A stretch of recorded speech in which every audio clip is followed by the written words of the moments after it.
Samson. Samson, first of all, in these 3 chapters, was dominated by lust. He was driven by his desires for his flesh. He was also influenced most of the time by pride and revenge. If you notice, every time he goes out and fights the Philistines, it's always because he's angry, because he's been offended. So all those sins go together. His lust of the flesh were deeply accompanied by his lust of the eyes and his pride of life, as they usually are. But he's such an example of the lust of the flesh. So Samson, who was dominated by lust, driven by pride and revenge, is defeated by himself. From 16:20, if you look at chapter 16, verse 20, I want you to look at the progression of everything he lost.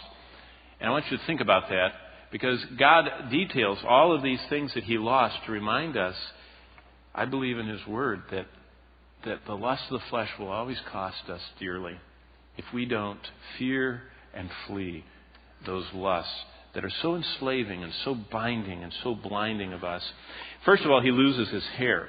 It says in verse 19 that she shaved off his 7 locks, and he didn't even know that his hair was gone. So in chapter 19, it's gone, and he lost his hair, the symbol of his Nazirite dedication. That dedication had long since been abandoned by him, but God allowed the outward symbol of it to be removed. So he loses his hair. Secondly, he loses his strength. In verse 20, when Delilah said, the Philistines are on you, Samson, he awoke from his sleep, and he said, I'll go out as before at other times and shake myself free. But this is one of the saddest verses about Samson. But he did not know that the Lord had departed from him. He didn't know. He was so taken with his power, they forgot the source of it was God, not the hair, and certainly not him. How futile it is for us as God's servant to try and serve the Lord when out of his will, because we lose our strength. God said, be not deceived, I'm not mocked. We operate in our own strength, he'll let us fall in our own strength. We operate without heeding his warnings, he'll let us live without heeding his warnings. We operate without walking in the Spirit, he'll let us operate that way. Because the worst thing God can do to us is let us go on our own. Because the arm of the flesh, when we do it our way, will always fail us. So he lost his hair in verse 19. He loses his strength in verse 20. He loses his sight. The next thing we see is the Philistines brought him down to Gaza, verse 21, and put out his eyes. They make him lose his sight. And then he loses his freedom. The verse continues, they bind him with fetters of brass. Then he loses his usefulness for the Lord, because he ends up grinding corn instead of fighting God's battles. And what a picture of sin this is. I mean, the whole progression is such a graphic picture of what sin does in our life. First, sin blinds us. We think it won't hurt us. And then, sin binds us. We think we can get loose, but we're enslaved to it. And finally, we find ourselves grinding through life for our enemy. And we find ourselves, actually as Samson finds himself, a person who is grinding through life. Ask any person who has lived a life of alcohol, a life of immorality, or a life of drugs, and they'll tell you no matter how alluring it looked, it grinds. In fact, the writer of Proverbs says that it's like gravel in our mouth after a while.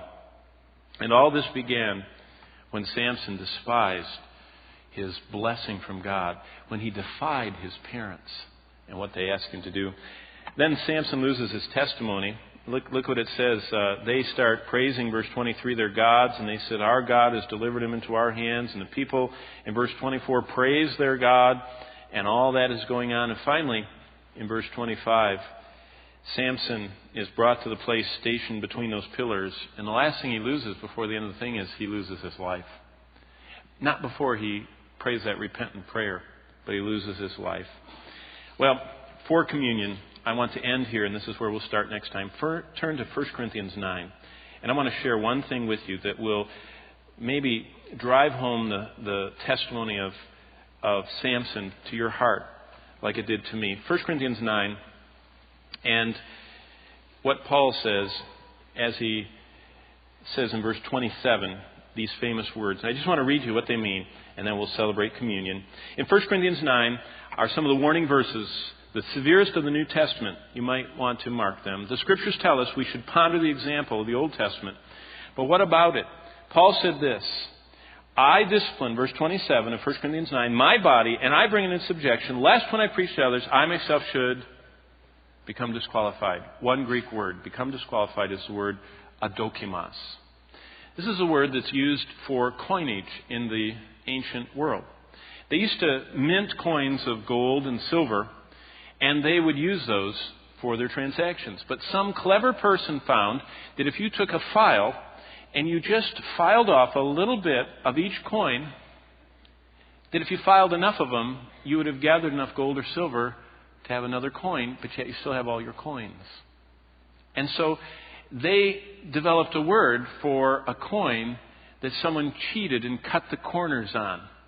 And they didn't leave it whole and intact and follow the rules of coinage, but they scraped and filed and cut off the corners of that coin in their desire to deceive and to have for themselves. And so Paul uses that word, adokimos, the word in the ancient world for individual men and women who would give out currency that they agreed upon was equivalent, but they were secretly not following the rules. They were deceitful and stealing and disobedient. When people learned early on that you could file off the part of the gold coin, the people who would get a coin that had any file marks on it would give it back saying, it is adokimos.